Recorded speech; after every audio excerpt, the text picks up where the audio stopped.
শেরেবাংলা নগরে সচিবালয় সরানোর প্রস্তাবিত প্রকল্প অনুমোদন পেল না একনেকে। লুইকানের নকশা অপরিবর্তিত রেখে নতুন প্রস্তাবনার নির্দেশ। রংপুরের মুন্সিপাড়ায় নিহত জাপানি নাগরিক কনিয় হোসির দাফন সম্পন্ন। সিটি কর্পোরেশনকে স্বরাষ্ট্র মন্ত্রণালয়ের চিঠি। গ্রেফতারের বিষয়ে সুস্পষ্ট নির্দেশনা না থাকায় গাইবান্ধার এমপি লিটনের আত্মসমর্পণের আদেশ স্থগিত করতে রাষ্ট্রপক্ষের আবেদন, দুপুরে শুনানি। বরিশালে বিদেশি নাগরিকদের নিরাপত্তায় নেওয়া হয়েছে পর্যাপ্ত নিরাপত্তা ব্যবস্থা, দাবি আইনশৃঙ্খলা রক্ষা বাহিনীর। নানা পদক্ষেপে সন্তুষ্ট ভ্রমণকারীরাও। এবং উৎসব মুখর পরিবেশে চলছে দুর্গোৎসবের প্রস্তুতি। নির্বিঘ্ন করতে ব্যবস্থা গ্রহণে প্রশাসনের প্রতি আহ্বান। সব ধরনের প্রস্তুতির আশ্বাস আইনশৃঙ্খলা রক্ষা বাহিনীর।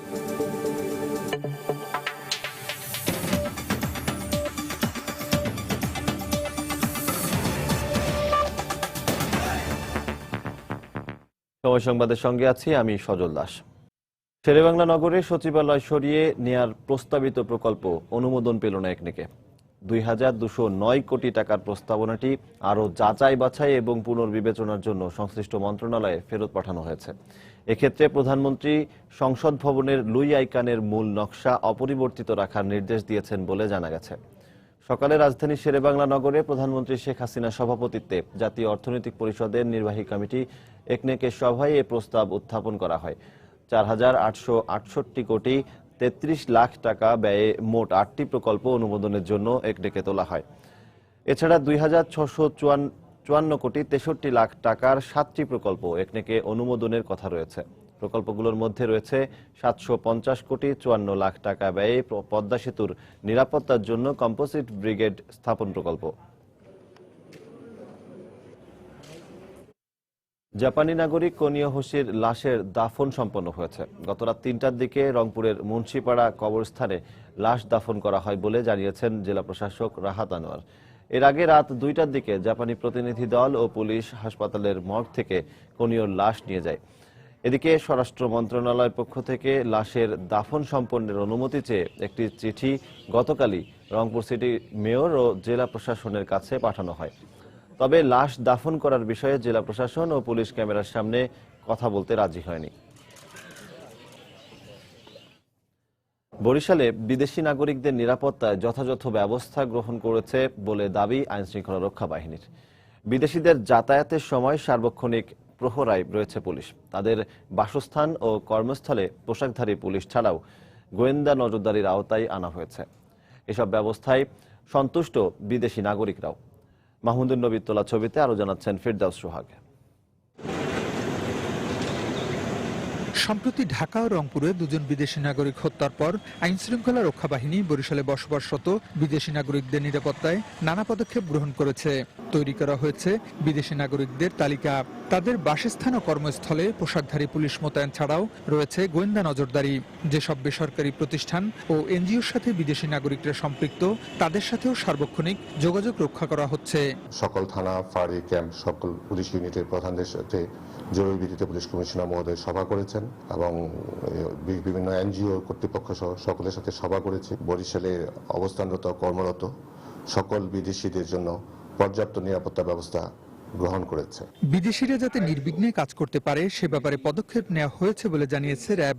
আমরা একটা ফোকাল পয়েন্ট এস্টাবলিশ করেছি যে যাতে করে তারা সব ক্ষেত্রে যোগাযোগ এস্টাবলিশড হয়। আমাদের পেট্রোল অ্যাক্টিভিটিস বাড়াচ্ছি এবং তাদের সাথে যোগাযোগ সবসময় থাকছে।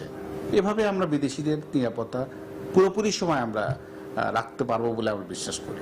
আর আইন শৃঙ্খলা রক্ষা বাহিনীর এসব পদক্ষেপে সন্তুষ্ট বলে জানিয়েছেন বরিশালে অবস্থানরত বিদেশি নাগরিকরাও। পুলিশের অবস্থা অনেক ভালো, এখানে প্রিন্সিপাল আর আমার কলেজের অবস্থা অনেক ভালো, তো আলহামদুলিল্লাহ আমি অনেক ভালো ফিল করতেছি। আলহামদুলিল্লাহ we don't feel any dangerous here. আলহামদুলিল্লাহ উই আর টোটালি সেফ। আমাদের ক্যাম্পাস অনেক বড় আছে, তো আমরা বাইরে কোনো ভয় নেই আমাদের। Bangladesh and Borishal particularly, they have been very good, cooperative. We enjoy going out and like they respect us, we respect them. Barishal বিভাগে বিদেশি নাগরিকের সংখ্যা ১৫০ জন। এর মধ্যে বরিশাল মেডিকেলে অধ্যয়নরত আছেন ২৭ জন বিদেশি। ফিরদাউস সোহাগ, সময় সংবাদ, বরিশাল। শিশু সৌরভ হত্যা চেষ্টা মামলায় গাইবান্ধা 1 আসনের সংসদ সদস্য মঞ্জুরুল ইসলাম লিটনকে গ্রেফতার করা যাবে কিনা এ বিষয়ে সুস্পষ্ট নির্দেশনা না থাকায় এ বিষয়ে আজ হাইকোর্টে আপিল করার কথা রয়েছে রাষ্ট্রপক্ষের। দর্শক, এই মুহূর্তে আদালত প্রাঙ্গণে আছেন রিপোর্টার আফজাল হোসেন। সরাসরি চলে যাচ্ছি তার কাছে। আফজাল, সজল, আসলে গাইবান্ধার সংসদ সদস্য মঞ্জুরুল ইসলাম লিটন গতকালকেই আগাম জামিন আবেদনটি খারিজ হয়ে গিয়েছিল এবং একই সাথে আদালত জানিয়েছিলেন যে আগামী 18 অক্টোবরের মধ্যে গাইবান্ধার সংসদ সদস্য যে গাইবান্ধার যে আদালত আছেন সেই আদালতে আত্মসমর্পণ করতে হবে। তো এটা নিয়ে রাষ্ট্রপক্ষ যেটা বলছে যে আসলে 18 অক্টোবরের মধ্যে তাকে আত্মসমর্পণ করতে হবে, কিন্তু এই সময়ের মধ্যে মঞ্জুরুল ইসলাম লিটনকে আইন শৃঙ্খলা রক্ষাকারী বাহিনী গ্রেফতার করতে পারবে কিনা এটা নিয়ে একটা বিভ্রান্ত তৈরি হয়েছিল এবং যার কারণে এই রায়ের বিরুদ্ধে, এই আদেশের বিরুদ্ধে তারা চেম্বার বিচারপতির আদালতে আজকে আবেদন করেছেন। তো সকালের দিকে মূলত এই আবেদনটি করা হয় এবং দুপুর নাগাদ এটা শুনানির কথা রয়েছে বলে অ্যাটর্নি জেনারেল আমাদেরকে জানিয়েছেন। তো গতকালকে শুনানিতে মূলত অ্যাটর্নি জেনারেল সাংবাদিকদের জানিয়েছেন যে তারা যেহেতু জামিন আবেদনটি খারিজ হয়ে গেছে, আপিল বিভাগের নির্দেশনা অনুযায়ী জামিন আবেদনটি খারিজ হওয়ার পরেই মূলত আসামিকে কারাগারে পাঠানো হয়, কিন্তু আদালত আদেশ দিয়েছেন যে তাকে 18 অক্টোবরের মধ্যে আত্মসমর্পণ করতে হবে। তো এই আদেশটি মূলত বিভ্রান্তিকর ছিল, মূলত সে কারণেই রাষ্ট্রপক্ষ এমপি লিটনের আগাম জামিন আবেদনের খারিজ এবং আত্মসমর্পণের আদেশের বিরুদ্ধে আজকে চেম্বার আদালতে, অর্থাৎ সুপ্রিম কোর্টের যে অবকাশকালীন চেম্বার বিচারপতি রয়েছেন সৈয়দ মাহমুদ হোসেনের আদালতে এই আবেদনটি করেছেন। তো অ্যাটর্নি জেনারেল জানিয়েছেন যে দুপুর নাগাদ এটা নিয়ে শুনানি হবে। আমরা মামলাটির কার্যতালিকায় দেখেছি 108 নম্বর এবং 109 নম্বর কার্যতালিকায় রয়েছে, অর্থাৎ দুপুরে, অর্থাৎ আজকের আদালতের শেষ কার্য দিবসের মানে একবারে শেষ সময়ের দিকে এই শুনানিটি হতে পারে। তো বিভিন্ন সময়ে এমপি লিটনের যে শিশু সৌরভের পায়ে গুলির ঘটনায় মূলত একটি মামলা হয়েছিল এবং অন্য আরেকটি মামলা হয়েছিল বাড়িঘরে ভাঙচুরের ঘটনায় আরেকটি মামলা হয়েছিল। মূলত এই দুটি মামলাতেই এমপি লিটনের আগামী জামিন আবেদন গতকালকে খারিজ করে দিয়েছিলেন এবং আত্মসমর্পণের নির্দেশ দিয়েছিলেন। এটা নিয়ে একটা বিভ্রান্ত তৈরি হয়, মূলত রাষ্ট্রপক্ষ এই উদ্যোগটি নিয়েছে যে এই রায়ের বিরুদ্ধে, এই আদেশের বিরুদ্ধে আপিল করবেন। তো অ্যাটর্নি জেনারেল আমাদেরকে জানিয়েছেন যে দুপুরের দিকে এটার শুনানি হবে। আমরা আছি, এটা শুনানি হলে বা এটার কোনো আপডেট থাকলে আমরা আপনাদেরকে জানিয়ে দেব। সজল, এই ছিল আসলে এমপি লিটনের আগাম জামিন আবেদন খারিজের আদেশের বিরুদ্ধে সর্বশেষ খবর। সজল। আফজাল, আপনাকে ধন্যবাদ। দর্শক, শিশু সৌরভ হত্যা চেষ্টা মামলার বিষয়ে হাইকোর্ট প্রাঙ্গণ থেকে আমাদের সাথে জানাতে যোগ দিয়েছিলেন সহকর্মী আফজাল হোসেন। দেখছেন সময় সংবাদ। মেলায় জানান দিচ্ছে দেবী দুর্গার আগমনের বার্তা। বছর ঘুরে আবারও মর্তে আসছেন দুর্গতি নাশিনী। দেশের সার্বিক পরিস্থিতি মাথায় রেখে দুর্গোৎসব নির্বিঘ্ন করতে প্রশাসনের প্রতি নিরাপত্তা বিধানের আহ্বান জানিয়েছেন পূজা উদযাপন কমিটি। এদিকে আইনশৃঙ্খলা রক্ষা বাহিনী বলছে সনাতন ধর্মাবলম্বীদের সর্ববৃহৎ এই উৎসবকে ঘিরে এরই মধ্যে নিরাপত্তা সংশ্লিষ্ট সব ধরনের প্রস্তুতি সম্পন্ন করা হয়েছে। রাশেদ বাপির রিপোর্ট। চণ্ডীপাঠের আনুষ্ঠানিকতার মধ্য দিয়ে দেবী দুর্গাকে এরই মধ্যে মর্তে বরণ করে নিয়েছেন ভক্ত পূজারীরা। আগামী সোমবার ষষ্ঠীর মাধ্যমে শুরু হবে পূজার মূল আনুষ্ঠানিকতা। মহালয়ার মধ্য দিয়ে শুরু হওয়া উৎসবের হাওয়া বইছে এখন সনাতন ধর্মাবলম্বীদের ঘরে ঘরে। বেশিরভাগ মন্দির ও মণ্ডপে প্রতিমা নির্মাণের কাজ প্রায় শেষ। এখন চলছে শেষ মুহূর্তের প্রস্তুতি। শিল্পীর নিপুণ হাতের ছোঁয়ায় একটু একটু করে সেজে উঠছেন সন্তান সহ দেবী দুর্গা। কাটাগুলা দিছি, এগুলো জোড়ায় তারপর আমরা রং দিব। কাজ করার থেকে আনন্দটাই বেশি মনে করি। নেট থেকে আমরা বিভিন্ন রকম পিক নামাই, যেমন নতুন রকম, মানে যত দিন যায় তত তো আপডেট হতে থাকে। তাদের তো চাহিদার শেষ নেই, তাদের চাহিদা পূরণ করার জন্য আমি যাতে চেষ্টা করতে হয় ওইগুলো করে দিই। পূজাকে কেন্দ্র করে সর্বত্র যেন উৎসবের আমেজ। কেউ কেউ ব্যস্ত নিজেকে উৎসবের রঙে রাঙাতে নতুন পোশাক আর শাখা সিঁদুর কেনায়, কেউ বা ব্যস্ত প্রতিমা সাজানোর সামগ্রী কিনতে। দুর্গা, লক্ষ্মী, সরস্বতী, কার্তিক, গণেশের কাপড় কিনলাম, চুলার সেট দেখতেছি, সেট কিনছি। আমাদের সব থেকে হিন্দুদের বড় ধর্মীয় অনুষ্ঠান দুর্গা পূজা, আমরা এটাতে অনেক আনন্দ করব। পুজো উপলক্ষে শাখা, তারপরে পলা বা ওই জাতীয় জিনিসগুলো আমরা প্রতি বছর কিনে থাকি। শান্তিপূর্ণভাবে পূজা উদযাপনে প্রশাসনের সর্বাত্মক সহায়তা চায় পূজা কমিটি। 28,000 পূজা মণ্ডপ যেন নিরাপদ থাকে এবং উৎসবে যেন সবাই আমরা থাকতে পারি, এবং সেই জায়গায় প্রশাসনকে আমরা একদম ব্ল্যাঙ্ক চেক দিয়েছি, যা দরকার তা যেন আমাকে দেওয়া হয়। এদিকে দুর্গাপূজা নিরাপত্তা বিধানে আইন শৃঙ্খলা বাহিনী সব প্রস্তুতি সম্পন্ন করেছে বলে জানালেন পুলিশের এই ঊর্ধ্বতন কর্মকর্তা।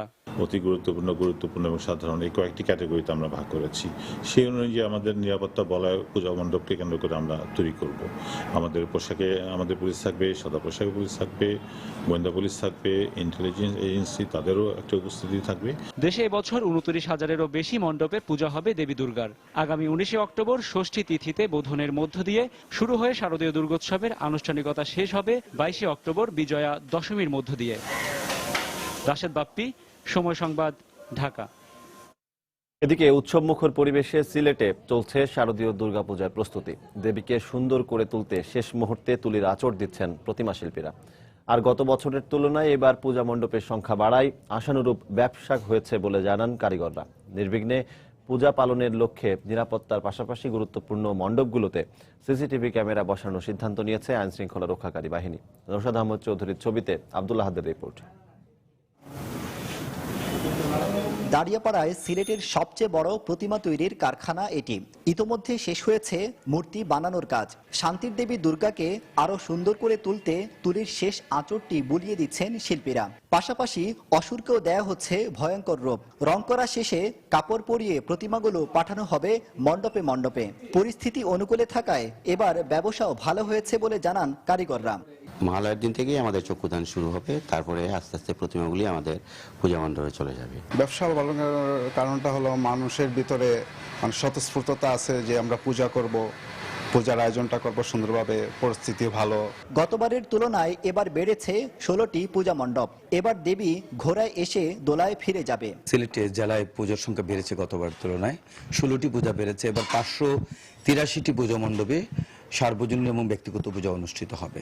মায়ের কাছে এই প্রার্থনা করব আমাদের দেশের জন্য যেন উন্নতি হয়, দেশের দশের এবং বিশ্বের উন্নতির জন্যই আমরা এই পূজা করে থাকি। পুজোতে আইনশৃঙ্খলা নিয়ন্ত্রণে মণ্ডপে মণ্ডপে পুলিশ মোতায়েন করার পাশাপাশি গুরুত্বপূর্ণ মন্দিরে সিসি ক্যামেরা বসানো হবে। আমাদের নিরাপত্তা ব্যবস্থার মধ্যে অন্তর্ভুক্ত আছে আমাদের পুলিশের সদস্যরা থাকবেন, র্যাবের টহল দলও থাকবে। প্রত্যেকটি মণ্ডপ কেন্দ্রিক যে কমিটি থাকবে তাদের সহযোগিতায় তাদেরকে সাথে নিয়েই এই নিরাপত্তা ব্যবস্থা নিশ্চিত করা হবে। নগরীতে 43টি সহ সিলেট জেলার 12টি উপজেলায় 583টি স্থানে এবার দুর্গাপূজা উদযাপিত হবে। গতবার এই সংখ্যা ছিল 567টি। আব্দুল আহাদ, সময় সংবাদ, সিলেট। সময় সংবাদ আরো থাকছে। গাজীপুরের কালিয়াকৈরে বাস ও লেগুনার সংঘর্ষ, নিহত 5, আহত আরো 6 জন। এবং নানা নিয়মের বেড়াজাল আর ব্যাংকের অসহযোগিতার এসএমই ঋণ সুবিধা নিতে না পারার অভিযোগ অনেক উদ্যোক্তার।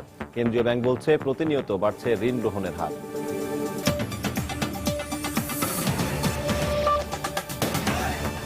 বিলুপ্ত ছিটমহলের 111টি জনপদ বাংলাদেশে অন্তর্ভুক্ত হওয়ার পর আগামী বৃহস্পতিবার প্রথমবারের মতো দাসিয়ারছড়া সফরে যাচ্ছেন প্রধানমন্ত্রী শেখ হাসিনা। সেখানে বিদ্যুৎ সংযোগের উদ্বোধন এবং সুধী সমাবেশে বক্তব্য রাখার পাশাপাশি প্রস্তাবিত মুজিব ইন্দিরা দাসিয়ারছড়া ইউনিয়ন পরিষদের ভিত্তিপ্রস্তর স্থাপন করার কথা রয়েছে তার। প্রধানমন্ত্রীর এই সফর উপলক্ষে পুরো এলাকায় এখন সাজ রব বিরাজ করছে উৎসবের আমেজ। মমিনুল ইসলাম মঞ্জুর তথ্য ও রবিউল ইসলামের ছবি নিয়ে ডেস্ক রিপোর্ট। চলতি বছরের 1 আগস্ট কুড়িগ্রাম জেলায় অন্তর্ভুক্ত হয়েছে সাবেক 12টি ছিটমহল। এর মধ্যে ফুলবাড়ী উপজেলায় অবস্থিত দাসিয়ারছড়া সবচেয়ে বড়। 1643.44 একর আয়তনের এই জনপদে 1360টি পরিবারের জনসংখ্যা 6608 জন। আর এই জনপদের কেন্দ্রস্থল কালীরহাট বাজার। বাজার ঘেঁষা প্রস্তাবিত শেখ হাসিনা বহুমুখী বালিকা উচ্চ বিদ্যালয় মাঠে সুধীর সমাবেশের মঞ্চ তৈরির কাজ চলছে জোরে সোরে। সড়কগুলো ছেয়ে গেছে তোরণ, ফেস্টুন আর ব্যানারে। সেই সাথে চলছে বিদ্যুৎ সরবরাহ লাইন তৈরি, বিদ্যুৎ সংযোগ এবং মিটার স্থাপনের কাজ। দীর্ঘ 68 বছর ধরে রাষ্ট্রীয় সুযোগ সুবিধা থেকে বঞ্চিত এখানকার অধিবাসীরা স্বল্প সময়ের মধ্যে উন্নয়নের ছোঁয়া পেয়ে দারুণ খুশি। সরকার আমাদের এই যে রাস্তাঘাট, ইলেকট্রনিক সবকিছু দিতেছে, ইয়েছে আনন্দ তো আমার আর বেশি নাই। মাননীয় প্রধানমন্ত্রী শেখ হাসিনা আমাদের দাসিয়ারছড়া আসতেছেন, এই জন্য আমরা খুশি। রাস্তাঘাট হইতেছে, কারেন্ট আসতেছে, আমাদের বাচ্চা কাচ্চারও লেখাপড়া সুবিধা হবে। হাসিনা আসতেছে, আমরা খুশি। আমরা কারেন্টের আলোতে লেখাপড়া করতে পারবো, তাই আমরা ছিটমহলের ছাত্রছাত্রীরা অনেক খুশি। এদিকে দ্রুত বিদ্যুৎ সংযোগ প্রদানের লক্ষ্যে কুড়িগ্রাম লালমনিরহাট পল্লী বিদ্যুৎ সমিতির কর্মকর্তারা কালীরহাট বাজারে অস্থায়ী কার্যালয় স্থাপন করেছে। প্রথম পর্যায়ে যারা বিদ্যুৎ সংযোগ পাবে তাদের মিটারের জামানতের টাকা জমা নেওয়া হচ্ছে, তারা সবাই স্বতঃস্ফূর্তভাবে টাকা জমা দিচ্ছে। এদিকে প্রধানমন্ত্রী শেখ হাসিনাকে বরণ করতে সব প্রস্তুতি গ্রহণ করা হয়েছে বলে জানালেন সদ্য বিলুপ্ত ভারত বাংলাদেশ ছিটমহল বিনিময় সমন্বয় কমিটির এই কর্মকর্তা। তিনি আমাদের মাঝে আসতেছেন, আমরা তাকে বরণ করার জন্য সকল প্রস্তুতি সম্পন্ন করেছি। দাসিয়ার ছড়ায় প্রায় 51 কিলোমিটার বিদ্যুৎ সরবরাহ লাইন তৈরির কাজ চলছে। এর মধ্যে 17 কিলোমিটারের মতো লাইন তৈরি সম্পন্ন হয়েছে। এখানে 1906 জন গ্রাহককে বিদ্যুৎ সংযোগ দেওয়া হবে।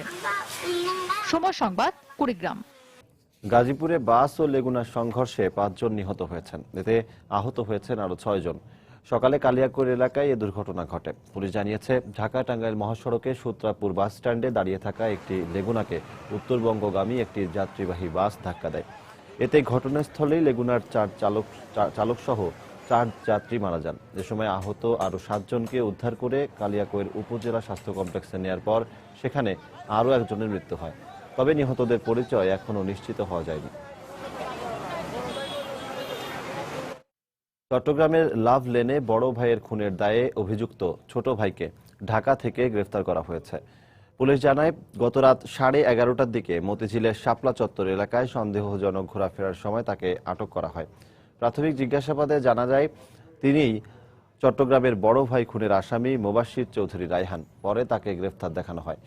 গত রোববার চট্টগ্রামে বড় ভাই প্রকৌশলী সোহেল চৌধুরী নিজ বাসায় খুন হন।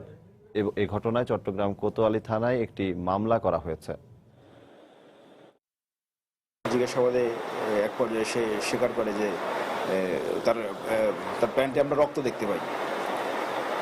রক্ত দেখার পরে তাকে জিজ্ঞাসা করি, তোমার রক্ত কোথা থেকে আসলো, এইভাবে তাকে জিজ্ঞাসাবাদ করার এক পর্যায়ে সে স্বীকার করে যে তার বড় ভাইটি সে এরকম আঘাত করার পরে সে মারা গেছে।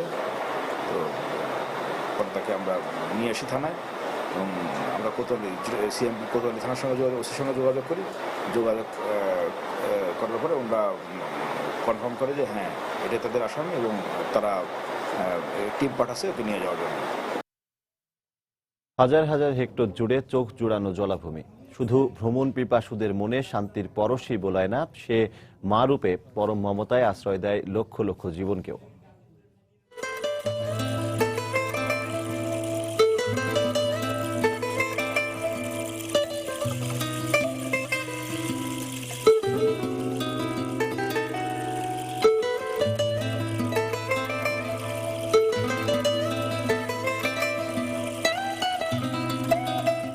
সিলেট ও মৌলভীবাজারের হাকালুকি হাওরকে ঘিরে লক্ষ লক্ষ জীবনের যে নির্ভরশীলতা, তা আজ জলবায়ু পরিবর্তনের কারণে হুমকির মুখে পড়েছে। এ নিয়ে রিপোর্ট থাকছে সংবাদের পরবর্তী অংশে।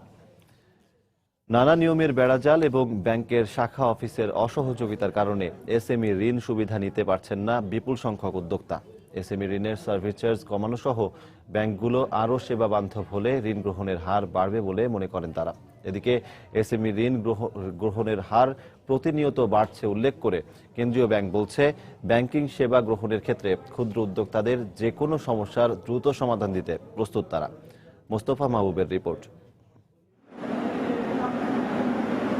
অন্তর্ভুক্তিমূলক অর্থনীতির অংশ হিসেবে 2010 সালে কেন্দ্রীয় ব্যাংক চালু করে এসএমই ঋণ ব্যবস্থা। সে সময় পুনঃ অর্থায়নের ভিত্তিতে প্রায় 38,500 কোটি টাকা ঋণ দিলেও বর্তমানে এর পরিমাণ দাঁড়িয়েছে প্রায় 1,05,000 কোটি টাকা। 10% সুদে সর্বোচ্চ 25 লাখ টাকা বিনা জামানতে ঋণ দেওয়ার কথা থাকলেও বাণিজ্যিক ব্যাংকের শাখাগুলোর অসহযোগিতার কারণে হয়রানির শিকার হন উদ্যোক্তারা। 10 লাখ টাকা লোন নেই, আর সেটার সার্ভিস চার্জ যখন আমি স্যাংশন হওয়ার আগেই আমাকে 36,000 টাকা দিয়ে দিতে হয়েছিল। তারপর আমি লোনটা হাতে পাই। মাসের শেষের দিকে লোন পেলে আবার পরবর্তী মাসের প্রথম দিকে শোধ করতে হবে। তাহলে আমি এই শোধটা কোথা থেকে করছি? তারা যে লোনটা দিয়েছে তাদের টাকা থেকে আমার শোধ করা শুরু। বাংলাদেশ ব্যাংকের তথ্যমতে চলতি বছরের প্রথম 6 মাসে এসএমই ঋণ বিতরণ হয়েছে 56,373 কোটি টাকা। এর মধ্যে সেবা খাতে প্রায় 5,500 কোটি, ব্যবসা খাতে 35,500 কোটি এবং শিল্প খাতে ঋণের পরিমাণ ছিল 15,000 কোটি টাকা। তবে কর্মসংস্থান বাড়ানোর ক্ষেত্রে শিল্প খাতে এসএমই ঋণের হার বাড়ানোর কোনো বিকল্প নেই বলে মনে করেন এই ব্যবসায়ী নেতা। এসএমই খাতকেও সেইভাবে রিস্কি ভেঞ্চার বিবেচনায় নিয়ে এসে সেখানে সুদহার নির্ধারণের ক্ষেত্রে ব্যাংকগুলোরে অ্যাবনর্মাল স্বাধীনতা দেওয়া হয়েছে। পরিষ্কার বাংলাদেশ ব্যাংকের নীতিমালায় বলা আছে যে 1%-এর বেশি কেউ প্রসেসিং ফি নিতে পারবে না। ঘটনাক্রমে যদি 1-2টা কিস্তি কেউ ফেল করে, তাহলে এমনভাবে পেনাল্টিটা ধার্য করা হচ্ছে যে সুদের হার 24-25% গিয়ে অ্যাভারেজ পড়ে যাচ্ছে। অর্থনৈতিক অগ্রযাত্রায় পুঁজির সুষম বন্টন নিশ্চিত করতে বাংলাদেশ ব্যাংকের নজরদারি অব্যাহত রয়েছে বলে জানালেন কেন্দ্রীয় ব্যাংকের এই কর্মকর্তা। ব্যাংকিং সেবা গ্রহণে কোনো হয়রানির শিকার হলে তা কেন্দ্রীয় ব্যাংকের নজরে আনার আহ্বান জানালেন তিনি। এসএমই খাতে ঋণের স্থিতি পরিমাণ 30/6/2015 তারিখে 1,36,907 কোটি টাকা ছিল এবং 52,204 কোটি টাকা আদায় হয়েছে। কোনো কোনো ক্ষেত্রে কোনো ব্যাংক এই গ্রেস পিরিয়ড রাখেনি, উদ্যোক্তাদের ক্ষেত্রে এইটা একটা বাধা। এখন আমরা গ্রেস পিরিয়ডটার কথা তাদের পরামর্শ দিয়েছি। বাংলাদেশ ব্যাংকের তথ্যমতে চলতি অর্থবছরের প্রথম 6 মাসে প্রায় 57,000 নতুন উদ্যোক্তা প্রতিষ্ঠানকে 10,000 কোটি টাকা এসএমই ঋণ দেয়া হয়েছে।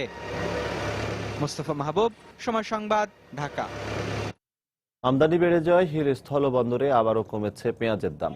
গত 3 দিনের ব্যবধানে কেজি প্রতি পেঁয়াজের দাম কমেছে 12 থেকে 15 টাকা। বর্তমানে এ বন্দরে প্রতি কেজি পেঁয়াজ বিক্রি হচ্ছে 35 থেকে 38 টাকায়। হিলি কাস্টমস সূত্রে জানা গেছে, গেল 3 দিনে এ বন্দর দিয়ে ভারত থেকে 1500 টন পেঁয়াজ আমদানি হয়েছে। আমদানি বাড়ায় দাম আরও কমতে পারে বলে মনে করছেন তারা। তবে পেঁয়াজের দাম কমায় লোকসানে পড়েছেন খুচরা বিক্রেতারা। বর্তমান পেঁয়াজ প্রতি কেজি 35 থেকে 36 টাকা আমরা বেচতেছি। 2-3 দিনের ব্যবধানে পেঁয়াজ কেজি প্রতি 10 থেকে 12 টাকা কমে গেছে। আমাদের কয়েকদিন আগে পেঁয়াজ কিনে আসলো 50 টাকা, এখন সেই পেঁয়াজ বাজার কমে যাওয়াতে 30-35 টাকা দেওয়া হচ্ছে। কিছুদিন আগে পেঁয়াজের দাম বেশি ছিল, এখন কেজি প্রতিতে 12 থেকে 15 টাকা কম। যারা ক্রেতা সাধারণ তাদের জন্য অনেক উপকার হয়েছে। গত 3 দিনের ব্যবধানে কেজি প্রতি দাম কমেছে 10 থেকে 12 টাকা।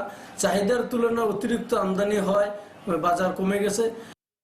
ফকির লালন শাহের 125তম তিরোধান দিবসের প্রস্তুতি চলছে কুষ্টিয়ার ছেউরিয়ার লালনের আখড়াবাড়িতে। চলছে আলোকসজ্জা, পরিচ্ছন্নতা, মঞ্চ তৈরি সহ নানা আয়োজন। দেশি বিদেশি দর্শনার্থী, সাধক ও আয়োজকদের নিরাপত্তা রক্ষায় নেওয়া হয়েছে পর্যাপ্ত ব্যবস্থা। এসএম রাশেদের পাঠানো তথ্য, ছবি নিয়ে ডেস্ক রিপোর্ট।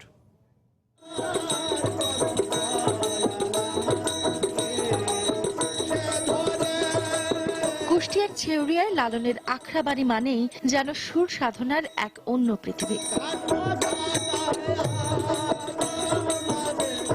বছর ঘুরে আবারও লালনের তিরোধান দিবস উপলক্ষে সেজে উঠছে গোটা এলাকা। দূর দূরান্ত থেকে ফকির সাধকদের আগমন বার্তা শোনা যায় আখড়াবাড়ির আঙিনায় গেলেই। আমরা এখনো প্রস্তুতি নিয়েছি এই আসনকে সংরক্ষিত করার জন্য।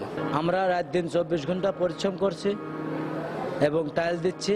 দেশ বিদেশ থেকে অনেক শিল্পীরা আসবে এখানে গান গাইতে। সাইজির অনুসারী আমরা, তাই ওনার মহব্বতে যে এখানে আসলে শান্তি পাই।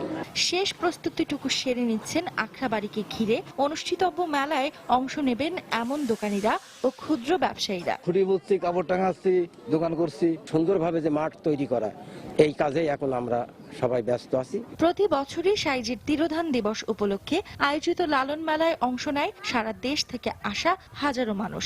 নিরাপত্তা রক্ষায় তাই নেওয়া হয়েছে বিশেষ ব্যবস্থা। আমাদের পোশাকি পুলিশের পাশাপাশি আমরা সাদা পোশাকের পুলিশ এখানে আমরা রাখবো।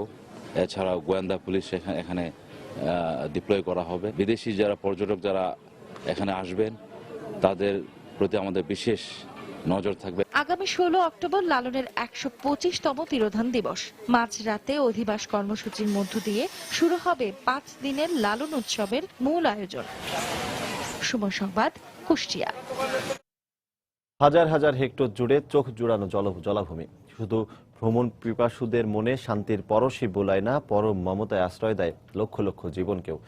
সিলেট ও মৌলভীবাজারের হাকালুকি হাওরের উপর নানা প্রয়োজনে যেমন নির্ভরশীল সেখানকার লক্ষ লক্ষ পরিবার, ঠিক তেমনি দেশের মিঠা পানির মাছের একটি বড় চাহিদাও মেটায় এই হাওর। কিন্তু ক্রমাগত জলবায়ু পরিবর্তন হুমকির মুখে ফেলেছে হাওরের জীববৈচিত্র্যকে। হাকালুকি হাওর ঘুরে এসে আরো জানাচ্ছেন সাইফুল ইসলাম জুয়েল, ক্যামেরায় ছিলেন শহীদুল ইসলাম হীরা। দিগন্ত বিস্তৃত জলাভূমির নাম হাকালুকি হাওর। 238টি বিল ও 10টি নদী নিয়ে গড়ে ওঠা এই হাওরের আয়তন 18,000 হেক্টরেরও বেশি। হাওর ও জলাভূমি উন্নয়ন বোর্ডের তথ্য মতে সারা দেশে ছোট বড় হাওর রয়েছে 414টি, যার মধ্যে হাকালুকি হাওর সবচেয়ে বড়।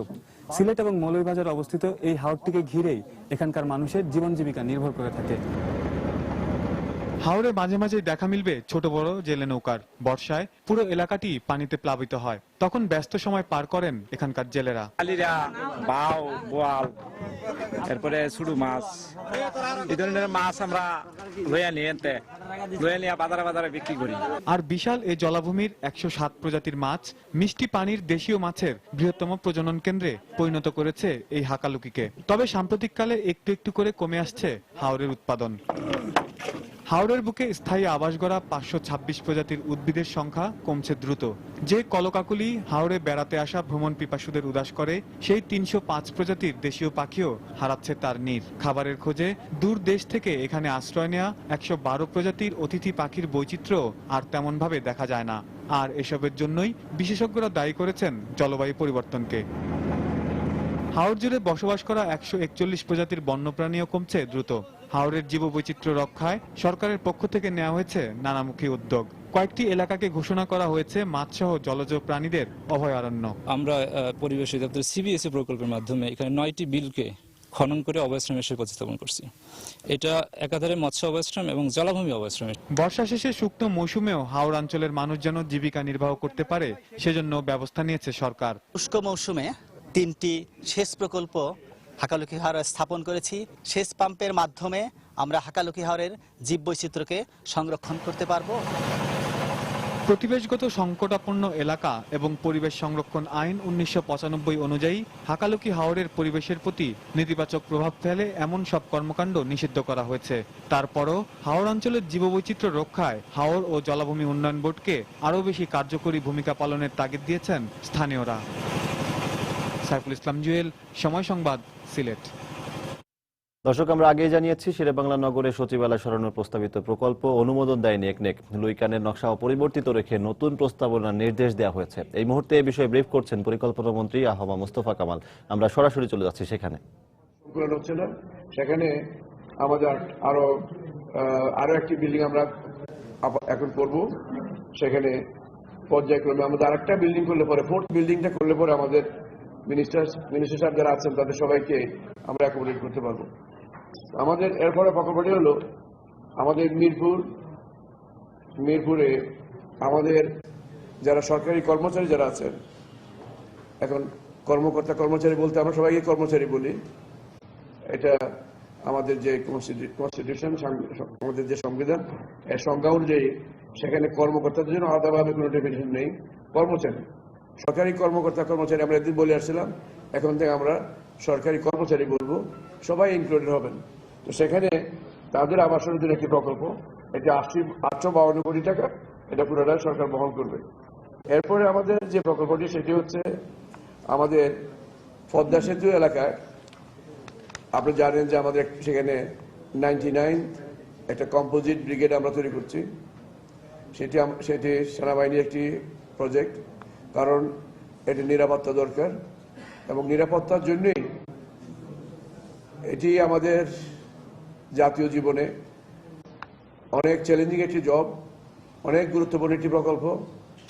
এই পদ্মা সেতু আমরা এবং আমাদের আগামী প্রজন্মের জন্য সত্যিকারভাবে সেতু বন্ধন হিসেবে কাজ করবে।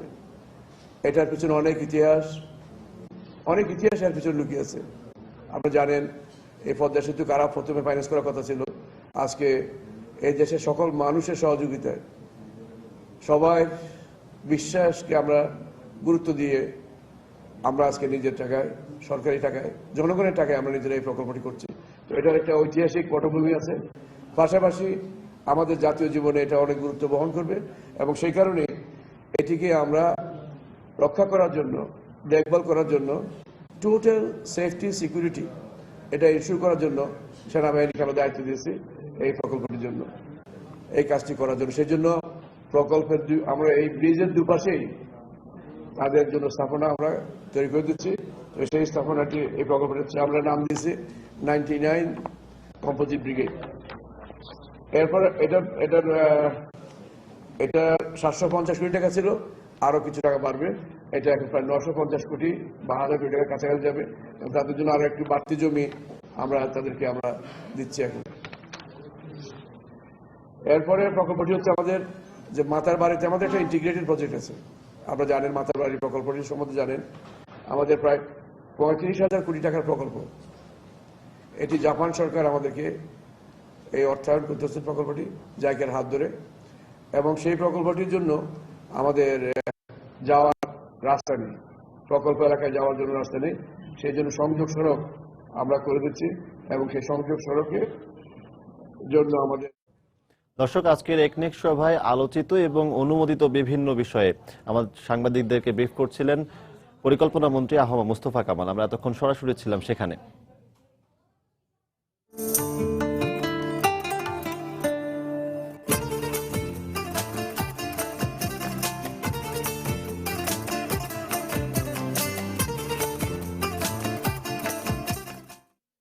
ছেলে মেয়েদের প্রজনন, স্বাস্থ্য ও বয়ঃসন্ধিকাল সম্পর্কে এখনো তেমন সচেতন নয় গ্রামাঞ্চলের বাবা মায়েরা।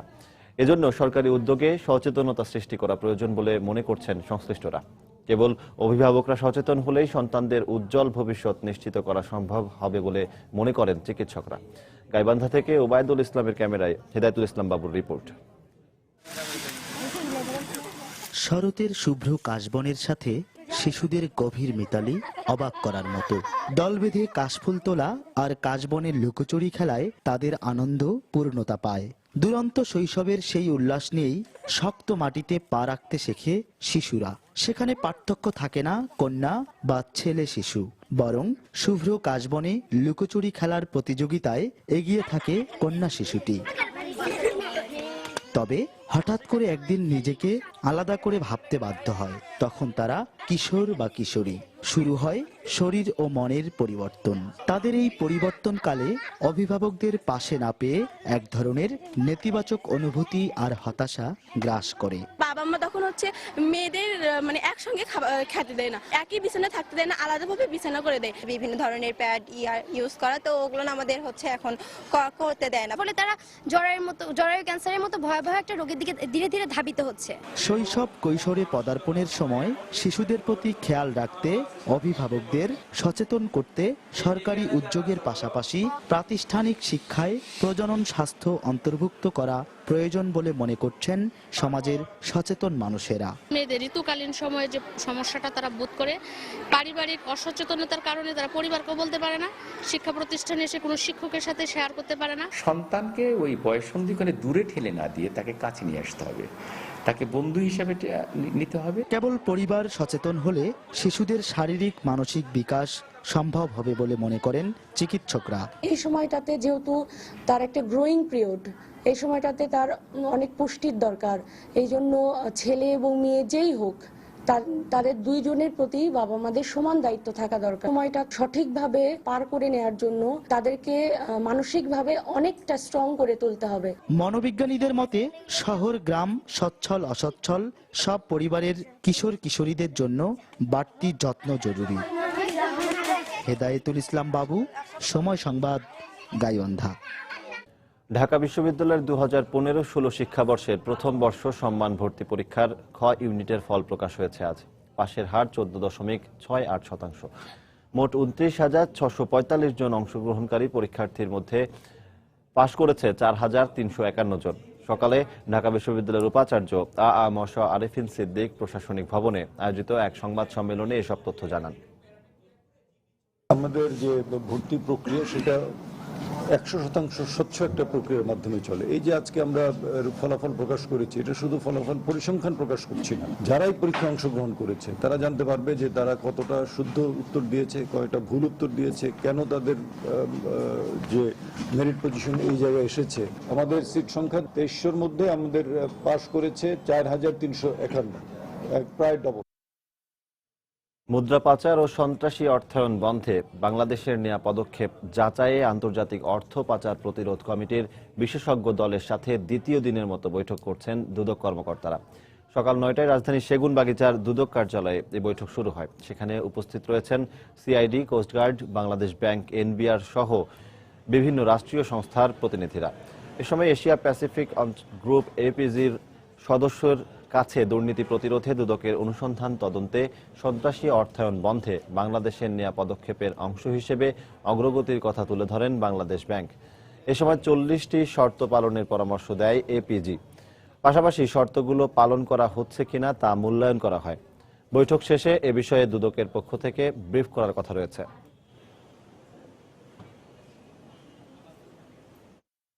দেশের বাইরের খবর। সিরিয়া সংঘাত শুরুর পর থেকে গত 4 বছরে দেশটির লাখ লাখ শরণার্থী তুরস্ক, লেবানন ও জর্ডান সহ বিভিন্ন দেশে আশ্রয় নিয়েছেন। কিন্তু সেসব স্থানে দারিদ্র্যের কারণে বর্তমান সময়ে অনেক সিরীয় শরণার্থী নিজ দেশে ফিরতে চাইছে বলে বিবিসির এক প্রতিবেদনে জানানো হয়। আবার অনেকে ভিটাবাড়ি বিক্রি করে দিয়ে ইউরোপে পাড়ি জমানোর চেষ্টায় আছেন। সিরিয়া সংঘাত শুরুর পর থেকে এ পর্যন্ত দেশটির 40 লাখেরও বেশি মানুষ বিভিন্ন দেশে পালিয়ে গিয়ে শরণার্থী জীবন যাপন করছেন। জাতিসংঘের হিসেব মতে এদের মধ্যে জর্ডানে আশ্রয় নেন অন্তত 14 লাখ সিরীয়। সম্প্রতি অনেক সিরীয় শরণার্থী ইউরোপে পাড়ি জমিয়েছেন বা যাওয়ার পরিকল্পনা করছেন। আবার অনেকে ইউরোপে দীর্ঘযাত্রায় ভরসা না পেয়ে চরম দরিদ্রতার মুখে নিজ দেশেই ফিরতে চাইছেন। এমনই এক পরিবারের সদস্য খালেদ। তিনি তার মেয়েকে নিয়ে বহুদিন ধরে জর্ডানের এই বাড়িটিতে ভাড়া থাকছেন। প্রতি মাসে 200 পাউন্ড ভাড়া ও পরিবারের ব্যয় সংকুলন করতে না পেরে এবার নিজের দেশ সিরিয়ার উদ্দেশ্যে রওনা হচ্ছেন খালেদ। এবছর জর্ডানে তাদের বিনামূল্যে চিকিৎসা ও জরুরি খাদ্য সহায়তা গ্রহণের সুযোগটিও বন্ধ হয়ে গেলে সংকট আরো ঘনীভূত হয়। এ অবস্থায় যুদ্ধবিধ্বস্ত সিরিয়াকেই একমাত্র ঠিকানা হিসেবে দেখছেন খালেদ। প্রায় সময় তারা যুদ্ধবিরতির কথা বলেন, কিন্তু কাজে তার কোনো প্রমাণ পাওয়া যায় না। আমি সত্যি সেখানে যেতে ভয় পাচ্ছি, কিন্তু এখানেও থাকার মতো অবস্থা আমার নেই। সিরিয়ায় সাম্প্রতিক রুশ বিমান হামলা ও আসাদ বাহিনীর ব্যারেল বোমা হামলায় পরিস্থিতির আরো অবনতি হচ্ছে উল্লেখ করে শরণার্থীদের সিরিয়ায় না ফেরার পরামর্শ দিয়েছে আসাদ বিরোধী ফ্রি সিরিয়ান আর্মি। এই সংঘাতে রাশিয়া জড়িয়ে পড়ায় পরিস্থিতি আরো জটিল আকার ধারণ করেছে। তাদের বিমান হামলা খুবই শক্তিশালী। এ অবস্থায় সিরীয়রা দেশে ফিরলে শুধু হতাহতের সংখ্যাই বাড়বে। কিন্তু খাদ্যাভাব ও চরম দুর্দশায় নিরুপায় হয়ে সব শঙ্কা দূরে ঠেলে আবারও যুদ্ধবিধ্বস্ত সিরিয়ায় ফিরে যাচ্ছে বহু মানুষ, যদিও এদের ভবিষ্যৎ নিজেদের কাছেই অজানা। আবার সবকিছু ফেলে জীবনের ঝুঁকি নিয়ে ভূমধ্যসাগর পাড়ি দিয়ে যারা ইউরোপে পৌঁছেছেন তাদের অনেকেই কঠিন পরিস্থিতির মুখোমুখি বলে বিবিসির এক প্রতিবেদনে উঠে এসেছে। শীতের পাশাপাশি ইউরোপের বিভিন্ন স্থানে ভারী বর্ষণ শরণার্থীদের যাত্রাকে আরো কঠিন করে তুলেছে। উন্নত জীবনের আশায় আব্দুর রহমান নামের এক সিরীয় তার পরিবারকে নিয়ে ইউরোপে আসলেও ম্যাসিডোনিয়া সার্বিয়া সীমান্তে আটকে থাকায় উদ্বিগ্ন তারা। একইভাবে চরম অনিশ্চয়তার মধ্যে দিন কাটছে আব্দুর রহমানের মতো বিভিন্ন দেশ থেকে ইউরোপে পাড়ি জমানো শত শত শরণার্থীর। এরপরও থেমে থেমে চলছে স্বপ্নের পশ্চিম ইউরোপ যাত্রা। রিয়াদুল ইসলাম, সময় সংবাদ। খেলার খবর। এশিয়া অঞ্চলে গ্রুপ বিতে বিশ্বকাপ বাছাই পর্বের ফিরতি লেগের ম্যাচে আজ কিরগিজস্তানের মুখোমুখি হবে বাংলাদেশ। কিরগিজস্তানের রাজধানী বিশকেকে ম্যাচটি শুরু হবে বাংলাদেশ সময় সন্ধ্যা 7টায়। 4 ম্যাচে 1 পয়েন্ট নিয়ে গ্রুপের সবার শেষে অবস্থান করছে বাংলাদেশ। অন্যদিকে টেবিলে 3 নম্বরে থাকা কিরগিজদের সংগ্রহ 5 পয়েন্ট। একটা সময় সোভিয়েত ইউনিয়নভুক্ত কিরগিজস্তানের ফুটবলীয় সামর্থ্য বাংলাদেশের চেয়ে অনেক গুণে এগিয়ে। প্রথম লেগে 1-3 গোলে হারের পর মামুনুলরা তা বেশ ভালোভাবেই টের পেয়েছেন। সে ম্যাচে স্বাগতিক হলেও বড় হার এড়াতে পারেনি তৎকালীন ডি ক্রুইফের শিষ্যরা। এবার কোচিং প্যানেলে এসেছে বড় পরিবর্তন। ক্রুইফের ডাচ নান্দনিকতার জায়গায় এবার ইতালিয়ান ফাবিও লোপেজের সাজানো কৌশলের উপর নির্ভর করছে মামুনুলদের সাফল্য। স্কোয়াডেও বেশ বড়সড় পরিবর্তন এনেছেন বাংলাদেশের এই ইতালিয়ান কোচ। ম্যাচের বেশ কিছুদিন আগেই বিশকেকে পৌঁছানো বাংলাদেশ প্রথম 2 দিন অনুশীলন করলেও ম্যাচের আগের দিন বিশ্রামেই কাটিয়েছে। অতিরিক্ত ঠান্ডা কিছুটা সমস্যার কারণ হতে পারে, এমনটাই মত লোপেজের। এখানে অতিরিক্ত ঠান্ডা পড়েছে। বাংলাদেশের কন্ডিশনের চেয়ে এই কন্ডিশনটা অনেক ভিন্ন। তবুও ফুটবলাররা ভালো আছে, তাদের ইনজুরি সমস্যাও নেই। আমরা যে পরিকল্পনা করেছি তাতে করে ভালো ফলাফল অবশ্যই আশা করা যায়। নিজেদের শতভাগ কাজে লাগিয়ে কোচের মতোই ভালো কিছু করার প্রত্যাশা ঝরল অধিনায়ক মামুনুলের কণ্ঠে। ট্রাই করতেছে, এমনকি কমিটমেন্ট আছে যে না আমরা ভালো কিছু এখান থেকে যাবো। আমাদের নতুন কোচিং স্টাফ ওনারাও হার্ড ওয়ার্ক করতেছে, আমাদেরকে প্রত্যেকটা জায়গায় ওনারা বোঝাচ্ছে এবং ডিফেন্ডিং ক্ষেত্রে আমরা কি করতে পারি তাদের সঙ্গে এগুলো সব ব্যাপারে আমাদের সঙ্গে প্রত্যেকটা মুভমেন্টে ডিসকাস করতেছে এবং ফিটনেসের দিকে অনেক জোর দিয়েছে। বর্তমান তাদের পরিস্থিতি, তাদের প্লেয়ারদের সম্পর্কে এবং তাদের পার্সোনাল কোন কোন প্লেয়ার ভালো এফেক্টিভ সবার সম্পর্কে ধারণা আছে এবং তাদেরকে কোন কোন জায়গায় আমরা আটকাতে পারলে আমাদের রেজাল্ট আমাদের সাইডে আসবে এগুলো নিয়ে কথাবার্তা প্রত্যেকটা অলরেডি কোচ বলে দিয়েছেন। র্যাঙ্কিংয়ে 146 নম্বরে থাকা কিরগিজদের সঙ্গে 182 নম্বরে থাকা বাংলাদেশ র্যাঙ্কিংয়ের এই পার্থক্য ভুলে গিয়ে কতটুকু ভালো করতে পারবে সেদিকেই নজর এদেশের ফুটবল প্রেমীদের। সজল মিত্র, রিচার্ড, সময় সংবাদ। এ পর্যায়ে শীর্ষ সংবাদ জানিয়ে দিচ্ছি আরেকবার। শেরেবাংলা নগরে সচিবালয় সরানোর প্রস্তাবিত প্রকল্প অনুমোদন পেল না একনেকে। লুইকানের নকশা অপরিবর্তিত রেখে নতুন প্রস্তাবনার নির্দেশ। স্বরাষ্ট্র মন্ত্রণালয়ের চিঠি পেয়ে নিহত জাপানি নাগরিক কনিয় হোসের রংপুরের মুন্সিপাড়ায় দাফন সম্পন্ন করল সিটি কর্পোরেশন। গ্রেফতারের বিষয়ে সুস্পষ্ট নির্দেশনা না থাকায় গাইবান্ধার এমপি লিটনের আত্মসমর্পণের আদেশ স্থগিত করতে রাষ্ট্রপক্ষের আবেদন, দুপুরে শুনানি। বরিশালে বিদেশি নাগরিকদের নিরাপত্তায় নেওয়া হয়েছে পর্যাপ্ত নিরাপত্তা ব্যবস্থা, দাবি আইনশৃঙ্খলা রক্ষা বাহিনীর। নানা পদক্ষেপে সন্তুষ্ট ভ্রমণকারীরাও। এবং উৎসবমুখর পরিবেশে চলছে দুর্গোৎসবের প্রস্তুতি, নির্বিঘ্ন করতে ব্যবস্থা গ্রহণে প্রশাসনের প্রতি আহ্বান। সব ধরনের প্রস্তুতির আশ্বাস আইনশৃঙ্খলা রক্ষা বাহিনী। এই ছিল এখনকার মতো। যে কোনো খবর পেতে ভিজিট করুন সময়নিউজ.tv। যে কোনো বাংলা লিংক, রবি ও সিটিসেল নম্বর থেকে সময় সংবাদের খবর, অনুষ্ঠান সম্পর্কে জানতে এবং যে কোনো তথ্য সময় সংবাদকে জানাতে ডায়াল করুন 16242 নম্বরে। এছাড়া মাত্র পাওয়া খবর আপনার মোবাইলে পেতে SMS করুন *SN লিখে পাঠিয়ে দিন 16242 নম্বরে। সঙ্গে থাকুন সময়।